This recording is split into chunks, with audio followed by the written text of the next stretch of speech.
Hello friends. So I just got back from the most incredible month. I had my wedding back in the States, and it is too much to cover in such a short sentence, but essentially it was incredible. Could not have gone smoother. It was so much fun, and it just was beyond anything I could have ever imagined. So that was incredible. Right into a week at the lake with my Bali best friends, which just such a good idea. I'm so glad we did that. That was so much fun. Then we went to Utah and adventured in Utah, and now I'm back in Bali. So it has been an amazing month, and now we are getting ready to go on our honeymoon in Japan, which very excited about that as well. But before that, I am also doing another Look Like You Lift Weights Week challenge, which if you haven't done it, or if you have done it, definitely do it again, because I improve it and it gets better every single time. So that's coming up next week. So you want to make sure you get registered right now. You can do so at the link in the show notes. And then right after that, I'm kicking off the October class of Create Your Shape, which, if you didn't know, October is the perfect time to start your nutrition strategy, because you want to prime before you go into a deficit. I think everyone thinks about okay, I'm gonna get going in the new year, which is great, right? That's fine. But unless you prime yourself for that, it's gonna be so much more difficult. You're not gonna be set up physically or mentally to have that be as successful as you can. And now is the best time to build muscle with all the food that you get from all of the holidays. So it's strategically planned this way. And if you're completely unaware, Create Your Shape is my 4-month nutrition coaching program for ladies who lift weights and want to look like they lift weights. So we get into all the details so you can learn and understand nutrition, really understand the strategy for how building muscle and decreasing body fat works. But also you get the one-on-one coaching with me to dive into your plan and strategy and really get coached through the whole thing to set you up not only on the science and strategy side, but also on the knowledge sides, but also on your daily system and structure to ensure that it is sustainable and you can build off this for the long term. So all of that is coming up. So it's going to be a very exciting month for me and all of the Create Your Shape ladies and all the ladies who joined the challenge. But also, while I was in the States, I also got my blood work done. I get blood work done at least once a year so I can see what's going on under the hood and see what part of my machine and overall health I need to optimize to have more energy, to be more fit, to prevent future possible diseases, and to improve my mood and just overall quality of life. The blood work shows me exactly where I am now so I can update my plan for my overall lifestyle, training, nutrition, and my supplement strategy to improve all of that. But before I dive into my details, I just have to cover some myths, because I talk about getting blood work done on my Instagram and then in the podcast here and there, but just a few myths. First, it doesn't tell you, people think that, okay, this is going to tell me what I need to eat. And they kind of think it as oh, do I really need that? It kind of seemed like just a small thing. And it is not to tell you what you need to eat. It's not to tell you oh, okay, you have to have this type of food or that type of food. It's so much more than that, which I'll get into. Another myth that I hear is that the way people frame it, they think that it's separate, health is separate from their physique and how they look. And that there is so much overlap that happens with what's going on internally in your health, in your ability to build muscle and decrease body fat. So that's another myth that I hear. And then another myth is that they think that each section of your body is separate from another. So they're oh, my doctor said that I have low X. But then they just think it's a silo thing where really all of your organs and bodily functions all work together. So generally there's an overall story that's being told that all impacts one another, and the overlap of health and fitness is very high. So those are all myths that I hear. So why do you get blood work done, and how often do I get it done? So I get blood work done at least every year, as I've mentioned. And I just buy it from Life Extension.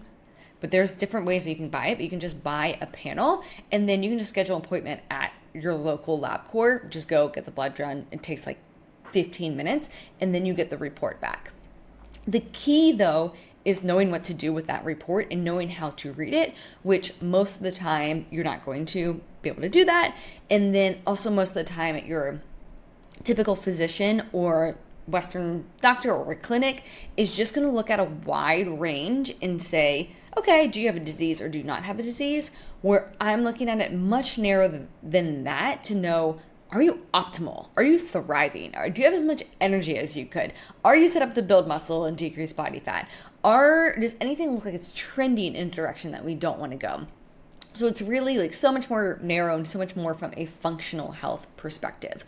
So the reason why I got into this and know how to read in reviews and make plans based on that is because, one, I know the correlation between being able to build muscle and decrease body fat. So definitely as I've just coached people and learned more, I realized the importance of that. But also with that, I've had a slew of health issues that are really tailored to the high achieving female type A person, a lot that I work with. So I see it a lot in them too. And so just to solve my own problems, I was researching and learning more. So then I took a ton of courses. I took over a year long, really thorough course to become a functional health and functional nutrition practitioner. And since then, I've realized that all of the ladies that I work with could really benefit from this as well. And so it's encouraged me to learn more through that lens as well and coach others through it too. So that's kind of why I started this and do this, but the benefits are just endless. So today I'm going to go over my full panel. I'm going to give an overview. I'm going to go over each kind of different category. I'm going to compare it to my previous years and just share my overall game plan for improvements and for going forward. So this is actually this exact same panel that I had my ladies get in Create Your Shape. This is optional in Create Your Shape, but it's such a huge value add that I really recommend everyone get their blood work drawn and get submitted so I can review it for them, and we can really tailor and optimize their not only nutrition strategy, but also their training, lifestyle, all of that and supplement plan to just be overall more fit, but have more energy and just feel better. So let's get into it. I am going to be sharing my screen. So if you're watching this on YouTube, you can actually see my numbers and go through it, but I'm also going to be talking through it. So if you're just listening to this on the podcast, then no worries. I'm going to explain everything and talk through everything. So when you get your lab report back, which normally takes 1 to 2 weeks after your blood drawn, they send it to you in a PDF with all of the markers listed and then all of the readings along with that. So it's just a ton of numbers where you're probably like, wait, what is this? And then for my clients and what I do for myself as well, I have them upload it so that way I can put it into their dashboard and just put it in a more presentable view, and that has information along with it. So I like to see it in these different categories, and then I also like to see it to have a visual to know am I on track, am I high, am I low, from a clinical perspective, but also from a functional perspective, and what are the ranges I should be looking at. And then if I have previous labs, which I do, and if you're watching on YouTube, you can see the comparisons. Then I like to be able to compare, from the last time I got them, and then also just have a understanding of what each marker is. So again, in the dashboard that I have, you can highlight each marker to get a better understanding of what actually is this. So that's just kind of overview of what I'm looking at right now. So Just going through my own, you'll see that there are some that are missing. So I didn't get a full panel that I normally get because of some different reasons, but really one of the main reasons was that you can see, and I'm going to go over this, some of the key markers that I typically get. I've know they do not change much. I know what this is going to look like for me, and so I'm not really concerned with getting those every single time. However, there are over 56 markers that I want to look at, especially if I have not seen it from you, to ensure everything, like we do a thorough review. So over 56 markers, which typically if you go to your doctor, you're going to get like 7. It just does not tell the full story. So for me, starting at like general health and inflammation markers, vitamin D, like 99% of people that I see, their vitamin D is going to be low. And I want to know how low so I can know what we need to add in. However, I've already done that for myself many years ago and got it done many times. And then I learned how much I need to steadily have in. So I always have vitamin D in because just the way that we live our lives, it's like we need that additional supplement. So I'm going to continue supplementing with that. So I didn't get that. My C-reactive protein, which is the inflammation in your body, it's typically always like low. So it's not something that I'm really ever concerned with and need to take any action from. Again, this is just me. I see different things with different labs that I review. This can be high if you are for a handful of different reasons. And if so, we gotta look at it because your body is going to go towards like decreasing inflammation in your body versus prioritizing building muscle or decreasing body fat. And normally there's a reason why that ties in with that. Okay, insulin markers. So my glucose is generally always in check. I've never had an issue with glucose. I think that's because of obviously my nutrition, but mainly because of the nutrition structure that I have. This is why the first thing we start off with is your daily structure and creating your plate really just teaches you how to balance your blood sugars throughout the day, which is also going to help manage hunger hormones and create just your structure. But that has really served me well. So I don't really ever have an issue with glucose. What's interesting though is my insulin looks great. Like in terms of clinical status, it looks great. However, it did bump up a little bit, just a few points in this recent blood work that I'm reviewing for myself, which I got a few weeks ago. And my assumption here is that right before I got these labs done, I was planning a wedding for like months, right? So the months before, that's just a higher stress in general. In addition to that, in the past, I guess it'd be like 6 months now, 3 of those months, I was in a calorie deficit. So a calorie deficit is stressful on the body. So I imagine that this just went up a little bit because of the higher stress. Typically higher stress will increase your glucose potentially. And therefore maybe my insulin increased a little bit and then it's probably coming back down because you can see my glucose is stable here. That's my assumption there. A1C I did not get because again, typically it is always in range. However, that is something I do like to see generally. All right, moving on to thyroid.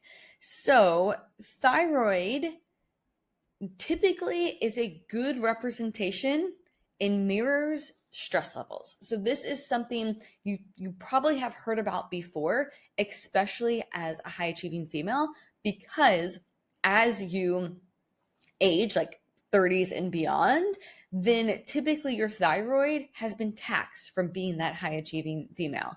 And keep in mind, being in a calorie deficit is a stressor on the body, along with career things and life in general, lower sleep, and planning a wedding. So I had a feeling that my thyroid might be a little taxed. Now, again, my thyroid generally is in check because I get labs done frequently to ensure it is, and then I stagger when I'm in a calorie deficit and pair that with longer periods of being well fueled and eating enough, which is going to contribute so much to making sure your thyroid is in check, which your thyroid being in check is also a representation of your metabolism being in check. So this is important, right?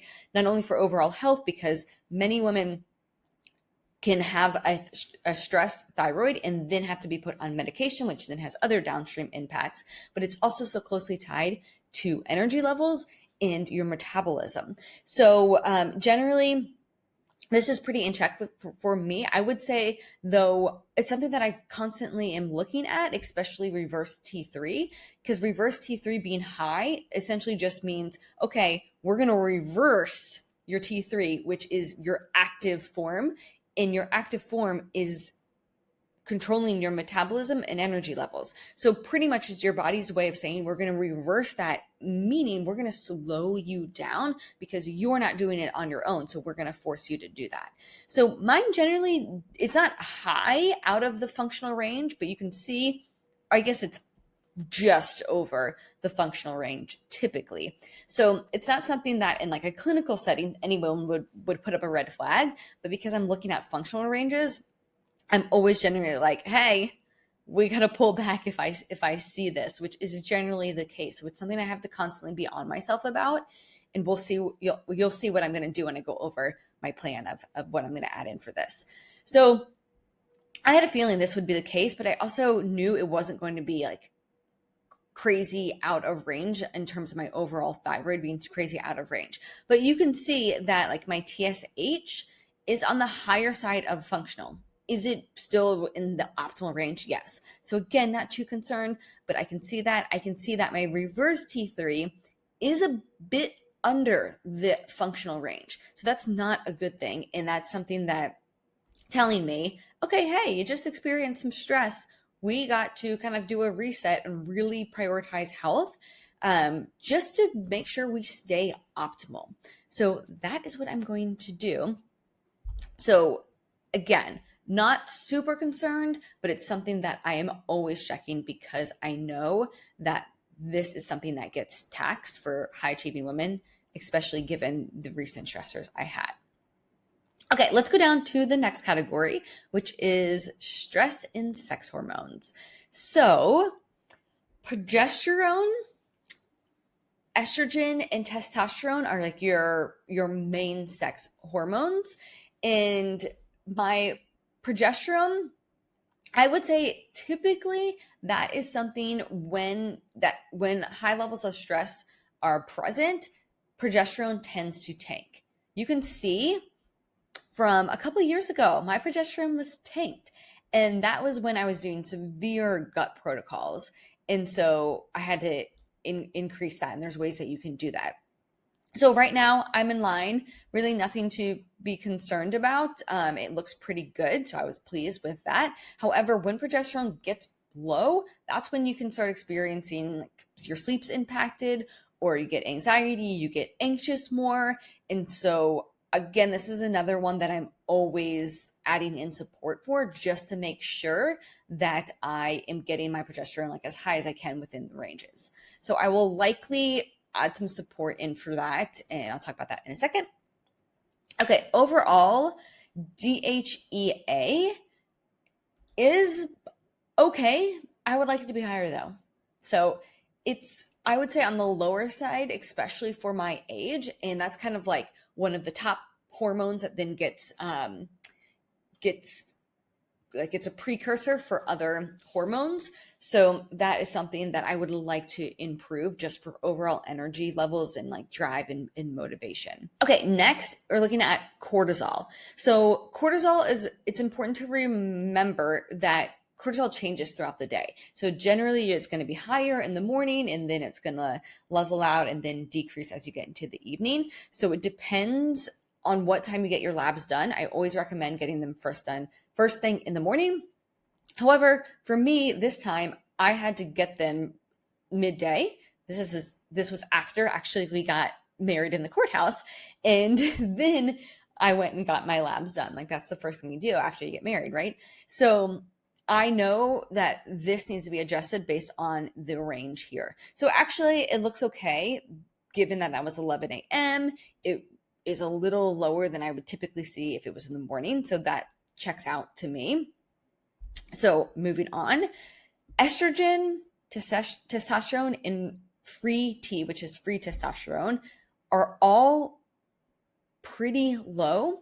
However, estrogen, even though clinically it seems low, from a functional perspective, this is an odd one where the actual range of like your functional perspective is lower than your clinical range. So I actually think it's okay. I tend to see more symptoms, especially with your cycle or ovulation, when estrogen is like moderate to high. So I'm actually okay with my estrogen being on like the lower end here of the range. So I actually feel okay with that. And it also makes sense, like if the rest of your hormones are a little lower, then it makes sense that your estrogen's also going to be a little lower.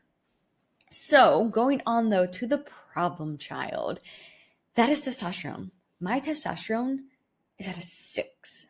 So a 6 is the lowest I have ever seen for myself. And I mean, I've reviewed like hundreds of labs, and it may be the lowest, if not pretty close to the lowest I have ever seen. So that's not good.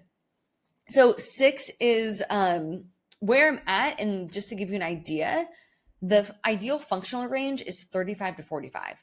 Now, I honestly do not ever see 35 to 45. I think that functional range is maybe a little outdated. I will say on average, I see like 15 to 25.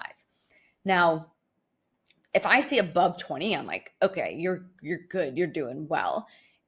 But if I see lower than 15, then I tend to say like, okay, we want to address this because this is going to impact most likely your ability to build muscle, but also just overall daily energy levels in like your drive, in your mood. So I have recently saw someone who had tanked hormones, and she hadn't gotten blood work done, but she was telling me like, hey, I just want to share some symptoms I've been experiencing: terrible anxiety, really low self-esteem, and overall like motivation and drive is just super low. It's hard for me to like get myself to do anything.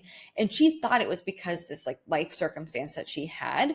But we got labs done, and then we addressed some things, and she's like, oh my gosh, I finally feel like myself again. So hormones can really, really change just your overall daily mood and just your quality of life.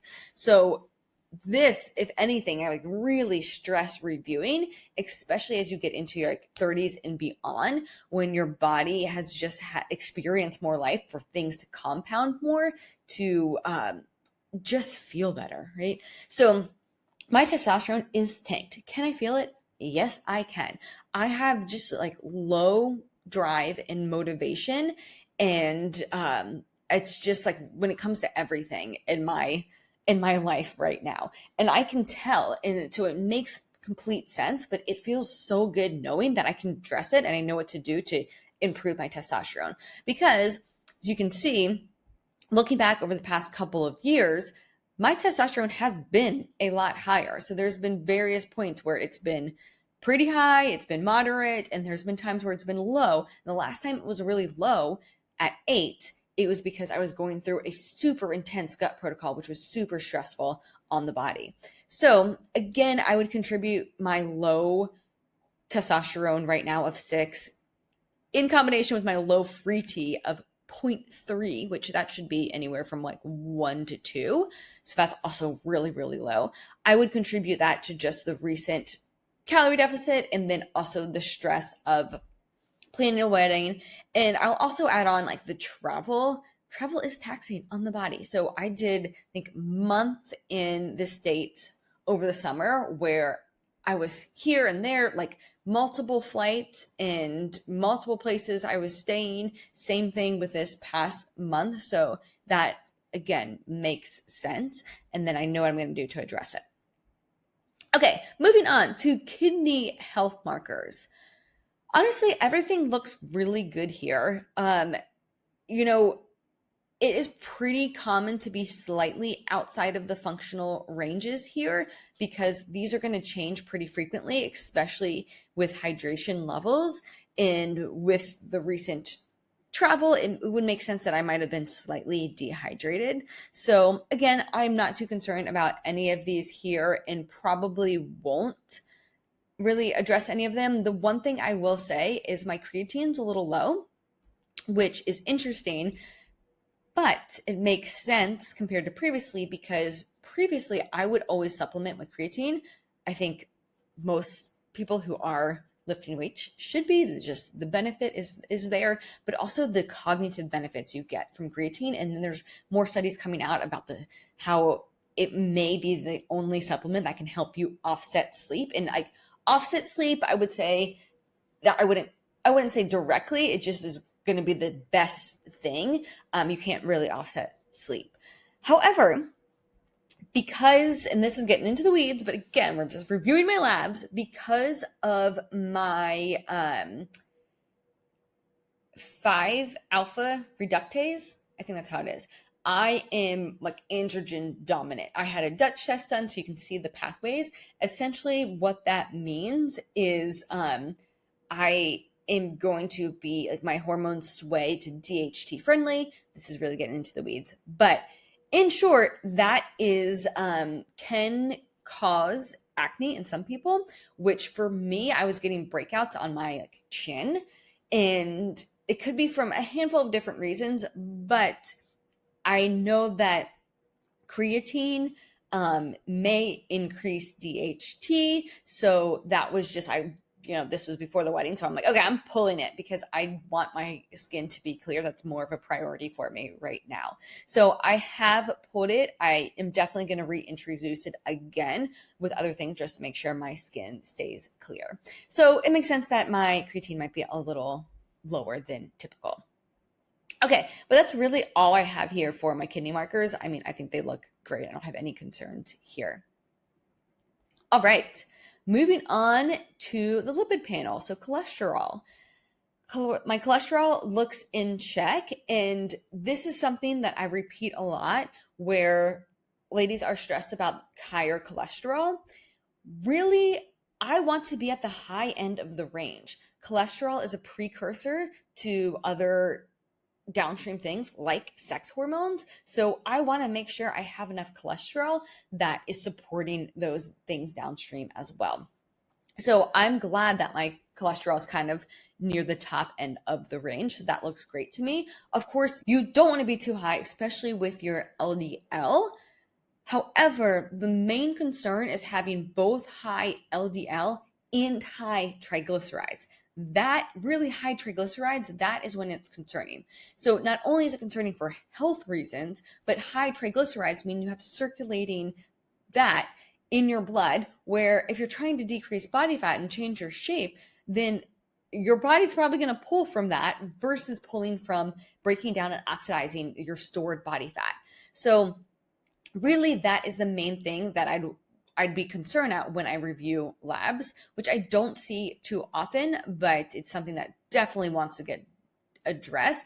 Or you may feel like you're like, oh my gosh, I have like stubborn body fat, or I have, no matter like what I do, I can't decrease body fat, or I feel like it's slow to decrease. That may be why, if your triglycerides are high. So mine are slightly low, which again, I think that's a good thing. I'm not concerned there, but the rest of my cholesterol looks in check. So I feel good there, and nothing that I'm going to do to change anything there. But if you do have high LDL, which I do see that from time to time, there are specific nutrition things that I would implement and adjust, but also certain supplements that I would add in and adjust there too. Okay, so this time I did not get my metabolic panel. Again, typically I see everything's in line here, so it's not something that I felt like I needed to add in this time because I've gotten so many labs done and seen the pattern again and again. Liver markers. I did get liver markers and they look in line. They look great. So I'm super excited about that. And then also iron looks good. So feeling good there, which I have had lower iron in the past, but that checks out. So feeling good there. Nothing I'm going to change for my liver markers or iron. And then lastly, complete blood count. So a lot of times people are like, oh, I just got blood work done. This is typically what they're referring of. But as you can see, it's just such a small section. It varies so much. So essentially, this is your red blood count, but also your white blood count and your kind of a snapshot of your immune system, which honestly, mine are looking really good right now, which is fantastic, but it's just a snapshot in time. So I got this done literally 2 days before my wedding. So maybe my body was just on like, high alert of like, all right, we got to make sure she is ready for this day. We are not letting any pathogens, is that the right word? I think it is, like bad bacteria in, because we want to make sure she is feeling her best, which typically right before a higher stressful event, you like feel great, right? And then after that, your cortisol and your immune system kind of like take a step back and where you can get sick. And I was like 2 days after the wedding, I started fighting like a cold and tons of mucus that was coming on for like the next like 5 days. I beat it, but I was fighting it for sure. And so I think this is a good representation of how your body really works with you and how stress is such a big player in your overall system. Because I have never seen blood work or your complete blood count, like this section an immune system look so good. Typically, it's always going to be fluctuating because it's doing its job.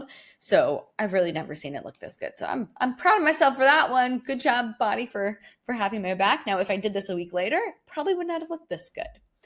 All right, so this is just a complete overview of my blood work, all the different sections, what looks good, what I didn't get, and the reasons why, what I need to work on and address. And now let me share what my plan is based on this.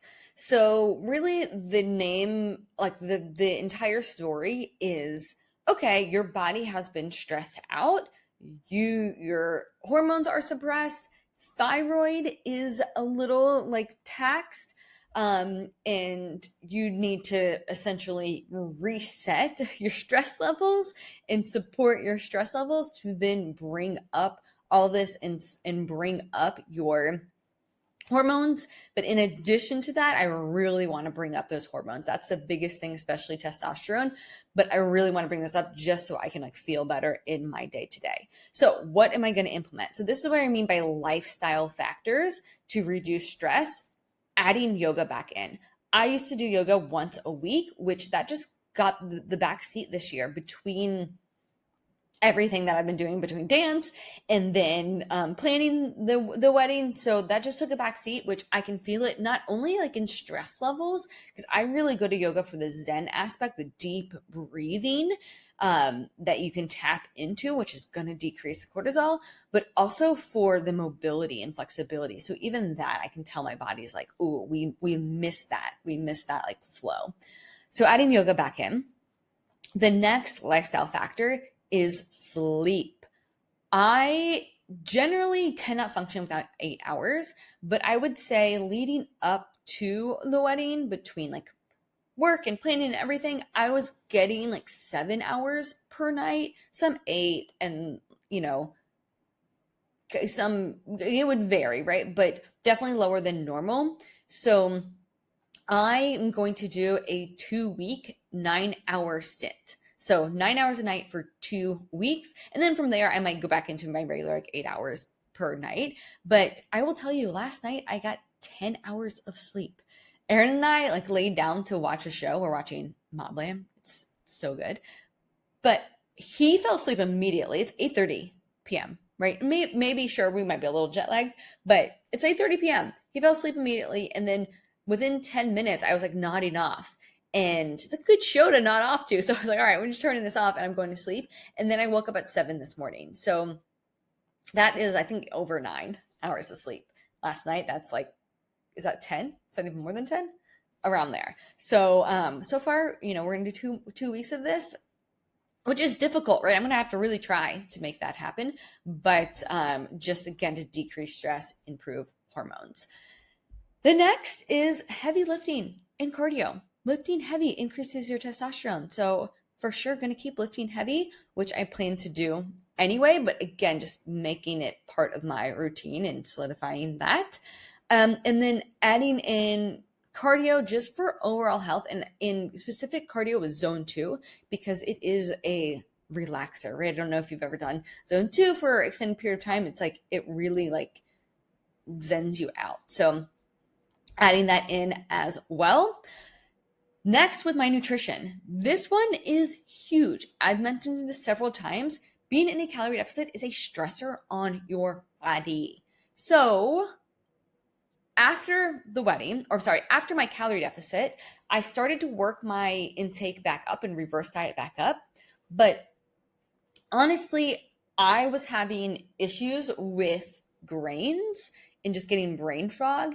That's again, I have a long history of gut health stuff that goes on and cause different systems. So I was testing out removing grains and felt a lot better. So removing grains is like a lot of food. So a lot of food options, especially when you live in Bali where there's can be limited options when you think about it like that. So I was having a hard time getting in enough food. So that is going to be a huge focus for me now. Increasing calories, getting back up to 2,000 calories or maybe more, and really seeing what my maintenance is now. But getting back up to 2,000 calories or more there is going to be really beneficial for overall decreasing stress, improving thyroid, improving hormones. So that is my plan with nutrition, specifically increasing carbs. I've always had decently high protein, so I'm good there, but making sure I'm getting enough carbs in, especially when you're trying to, or when you were reducing grains, your carbs really get low. So supporting enough carbs there. So that's my plan with nutrition. Then a huge factor in all of this too is going to be my supplement strategy. So Aaron calls it a pharmacy because I have so many supplements. I am just a huge proponent of supplements. You can just get exact dosage of what you're deficient in that support these different organs and functions in your body. So there's already so many that I'm going to keep my standard stack in, which includes, but not this. There's so much more than this too, but including vitamin D, high zinc, magnesium, B complex, omega-3s. It's just like, I'll call that like the baseline of supplements. Because again, I'm not here to thrive. I'm just not trying to survive. I want to thrive.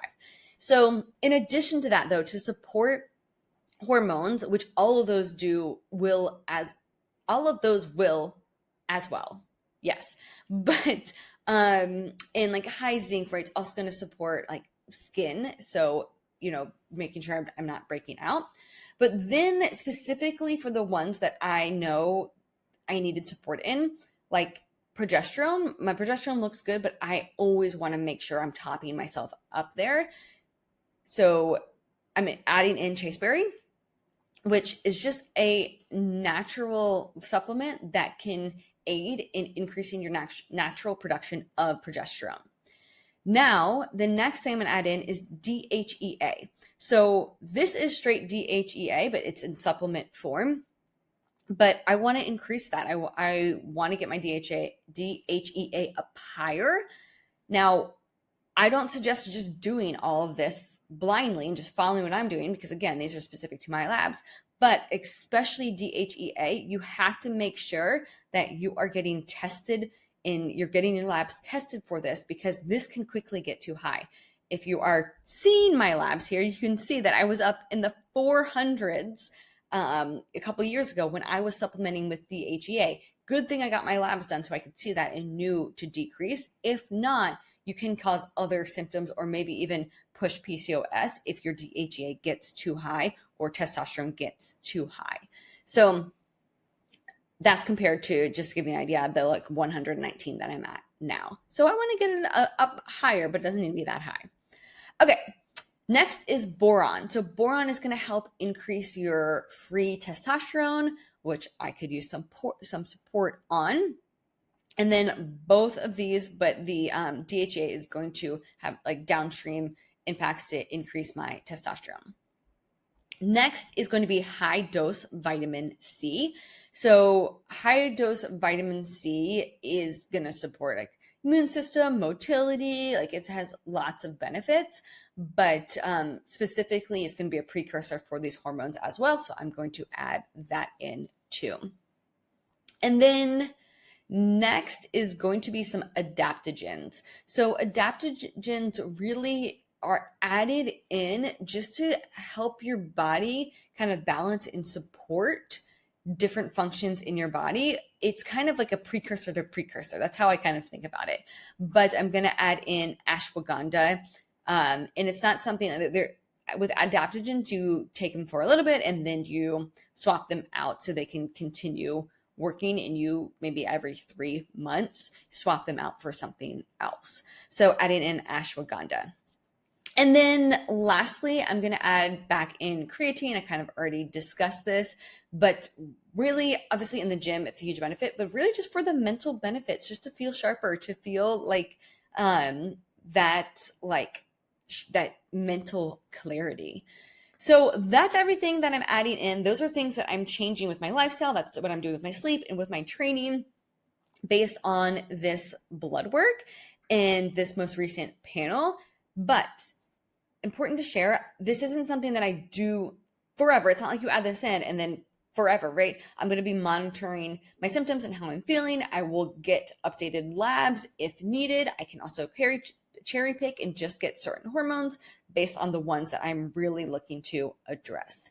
Now, this is what I typically see for my labs, and obviously I know my body. I've been doing this for a while, but what I see with my ladies can vary, and it really just depends on the person's situation, but you can see why it's so beneficial to get these done and how it works and what it looks like to support just overall like mood, energy levels, health, but also your ability to build muscle and decrease body fat, and your ability to catch any like diseases, especially thyroid diseases, early on before it gets to a place where you automatically they just tell you to get on medication.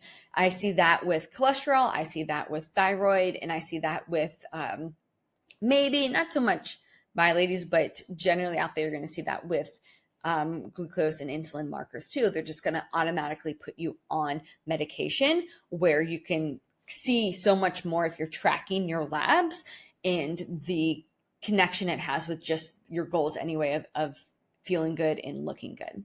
So that is what I do with my Create Your Shape ladies, and why I offer it within Create Your Shape. So obviously the main focus is on nutrition and training and changing your body composition.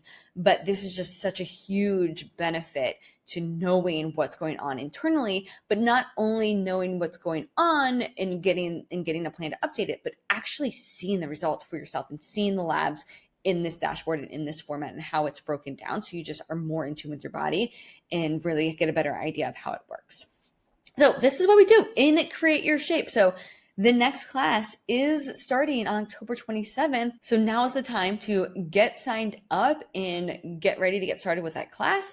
And before that, I have the Look Like You Lift Weights Week challenge going on October 20th, but you can get signed up for that challenge now for free. And that is at the link in my show notes. So I'll see you at both of those, and I'll see you next week on the Create Your Shape podcast.